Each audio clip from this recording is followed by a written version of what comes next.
warahmatullahi wabarakatuh. Halo Ananda semuanya, bagaimana kabarnya hari ini?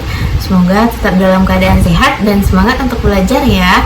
Pada pembelajaran kali ini, aku Ibu Dea Lufiana Salta akan mengajak Ananda semua mempelajari salah satu materi yang paling penting mengenai perkembangan manajemen perkantoran dan layanan bisnis, yaitu otomatisasi perkantoran. Nah, pada materi ini Ibu akan membaginya menjadi 4 buah pembahasan. Yang pertama, pengertian otomatisasi perkantoran. Yang kedua, tujuan otomatisasi perkantoran. Yang ketiga, manfaat otomatisasi perkantoran. Dan yang terakhir, dampak positif dan negatif dari otomatisasi perkantoran. Oke, sebelum masuk ke materi yang pertama, Ibu sudah menyajikan 2 buah gambar yang dapat Ananda lihat. Kira-kira ada yang bisa nebak ini gambar apa? Ya, betul sekali. Ini adalah gambar perubahan sistem manual ke sistem digital pada sebuah kantor di era modern saat ini. Nah, menurut Ananda, apa sih yang menyebabkan perubahan tersebut terjadi? Ya, betul sekali. Perubahan tersebut terjadi karena perkembangan era digital dan teknologi yang terus berkembang sehingga melahirkan otomatisasi perkantoran. Oke, kita masuk pada pembahasan yang pertama, yaitu pengertian otomatisasi perkantoran. Dari tadi kita sudah menyebutkan otomatisasi. Nah, apa sih otomatisasi itu? Jadi, kata otomatisasi berasal dari bahasa Inggris yaitu automation, yang artinya penggunaan peralatan secara otomatis. Sementara itu, menurut Kamus Besar Bahasa Indonesia, kata otomatisasi itu berasal dari otomatis, yang artinya berjalan atau bekerja dengan sendirinya tanpa banyak campur tangan dari manusia. Nah, sedangkan dalam dunia kerja, otomatisasi biasanya disebut dengan office automation atau otomatisasi perkantoran. Nah, kalau kita lihat dari surat keputusan Menteri Pendayagunaan Aparatur Negara Nomor 13 pada tahun 2003, otomatisasi perkantoran adalah penggunaan aplikasi perkantoran untuk menggantikan proses administrasi yang sebelumnya dilakukan secara manual menjadi berbasis elektronik atau digital yang dapat kita kenal pada saat ini. Jadi, dapat kita simpulkan bahwa otomatisasi perkantoran adalah penggunaan teknologi, perangkat elektronik, dan aplikasi digital untuk memudahkan pekerjaan perkantoran sehingga hasilnya jadi lebih cepat dan lebih efisien. Nah, setelah memahami pengertian otomatisasi perkantoran, sekarang kita akan membahas tujuan dari otomatisasi perkantoran. Nah, menurut Ananda, kenapa sih perusahaan atau instansi itu perlu melakukan otomatisasi kantor? Yang pertama, untuk menggabungkan penggunaan teknologi dalam pekerjaan kantor. Nah, di mana teknologi itu dapat digunakan untuk membantu manusia dalam menyelesaikan pekerjaannya dengan lebih mudah dan lebih cepat. Yang kedua, untuk memperbarui proses pelaksanaan pekerjaan di kantor. Contohnya, pengarsipan dokumen yang dulunya itu menggunakan lemari arsip yang selalu bertumpuk-tumpuk dan memakan banyak space atau ruang, sekarang dilakukan menggunakan sistem penyimpanan digital seperti Google Drive ataupun cloud dan lain sebagainya. Nah, yang ketiga itu digunakan untuk meningkatkan produktivitas dan efektivitas pekerjaan kita di kantor. Dengan teknologi, pekerjaan yang kita lakukan itu akan lebih mudah dan selesai dalam waktu yang lebih cepat, serta hasilnya juga lebih memuaskan. Lalu yang keempat itu untuk meningkatkan komunikasi yang baik antar manajer ataupun para pegawai, di mana saat ini komunikasi itu tidak harus dilakukan secara tatap muka atau face to face, melainkan informasi juga dapat disampaikan melalui pengiriman pesan email ataupun WhatsApp dan lain sebagainya. Yang kelima itu untuk mendukung pengambilan keputusan yang lebih baik dan lebih cepat. Dalam artian, data yang kita simpan secara digital melalui Google Drive ataupun cloud tadi itu dapat diakses dengan mudah, sehingga itu dapat membantu pimpinan dalam mengambil sebuah keputusan. Begitu.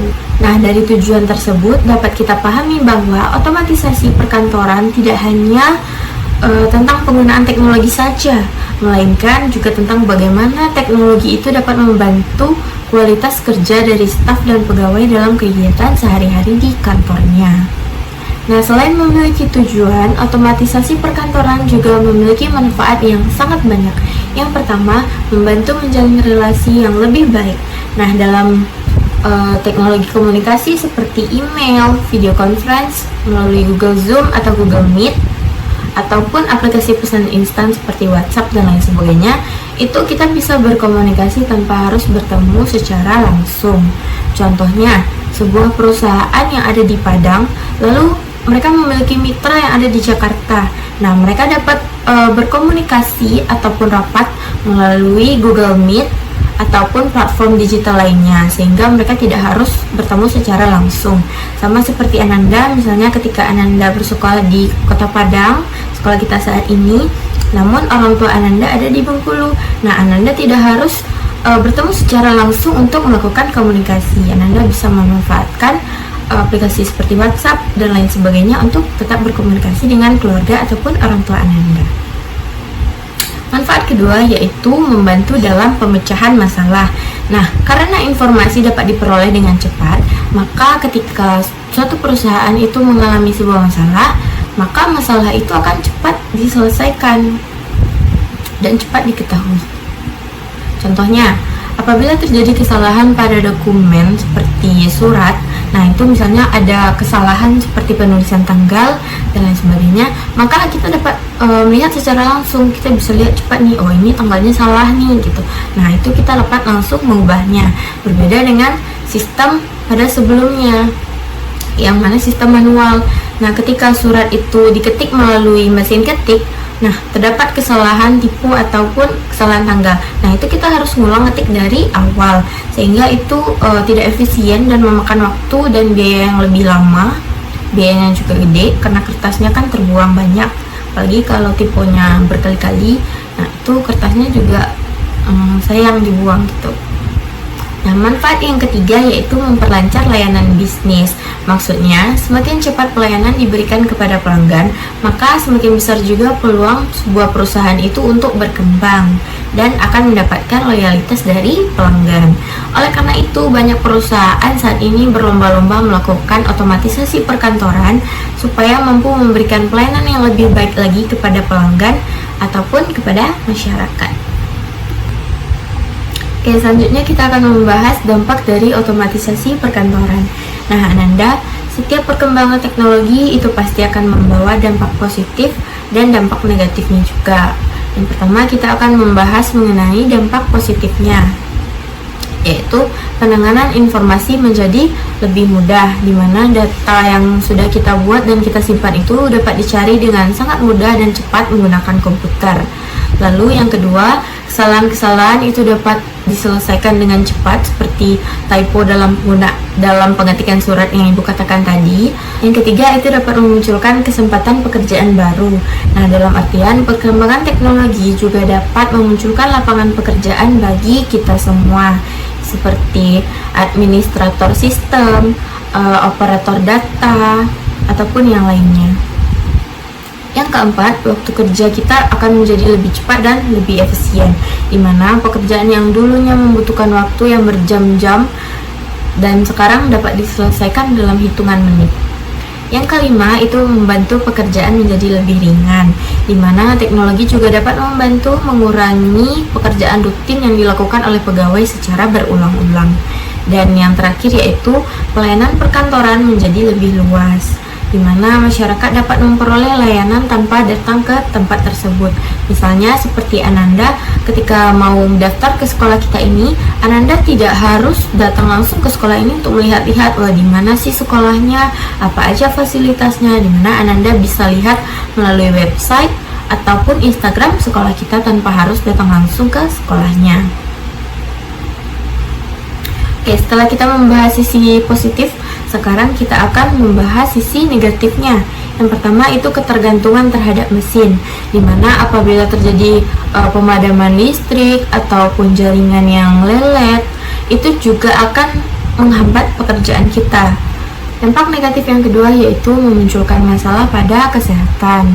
Misalnya penggunaan teknologi komputer, laptop, dan handphone yang berlebihan dan terlalu lama itu dapat mengganggu masalah kesehatan seperti radiasi dari laptop yang bikin mata kita jadi kelelahan, ataupun posisi duduk kita yang salah, atau duduk terlalu lama. Nah, itu juga akan menimbulkan masalah kesehatan. Yang ketiga, berkurangnya interaksi langsung sesama karyawan, dimana ketika kita terlalu sering berkomunikasi menggunakan teknologi, itu dapat mengurangi interaksi sosial kita terhadap sesama karyawan.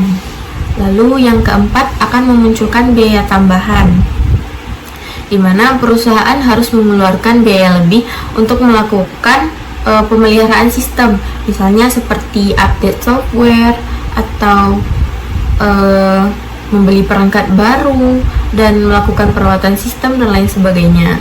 Yang kelima, itu diperlukan pelatihan teknologi, di mana setiap kali terjadi perubahan sistem, maka karyawan juga harus diberikan sebuah pelatihan supaya dia tetap mampu menggunakan aplikasi ataupun teknologi perkantoran yang kita miliki gitu. Dan yang keenam, itu memunculkan kekhawatiran terhadap perkembangan teknologi, di mana sebagian pekerja dapat merasa cemas karena pekerjaannya itu bisa tergantikan oleh teknologi atau mesin.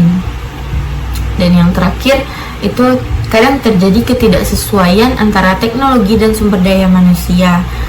Misalnya ketika perusahaan itu memiliki peralatan yang lebih canggih, tapi sumber daya manusianya itu tidak bisa menggunakan. Oleh karena itu, perusahaan juga harus menyediakan pelatihan bagi karyawannya supaya dia bisa menggunakan alat tersebut dengan baik dan benar. Setelah mempelajari materi hari ini, untuk memperkuat pemahaman Ananda, Ibu akan memberikan beberapa soal. Yang pertama, mengapa otomatisasi perkantoran menjadi kebutuhan penting pada era digital saat ini?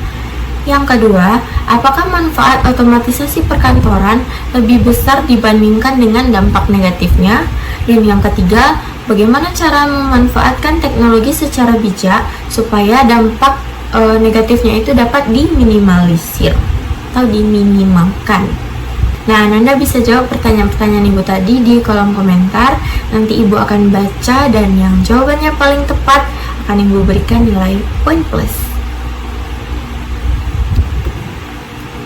Nah, untuk menjawab pertanyaan-pertanyaan tadi, Ibu juga sudah menyediakan buku yang dapat Ananda akses secara online. Ananda bisa scan link barcode ini. Oke, Ananda, kita sudah sampai di akhir pembelajaran. Setelah tadi Ibu menjelaskan pengertian, tujuan, manfaat, dampak positif negatif, lalu Ibu juga sudah memberikan soal dan buku yang dapat Ananda akses. Ibu mengucapkan terima kasih yang sebesar-besarnya atas partisipasi Ananda dalam pembelajaran kita hari ini.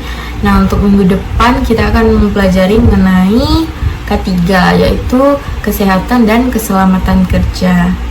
Thanks for watching and see you next video. Bye bye.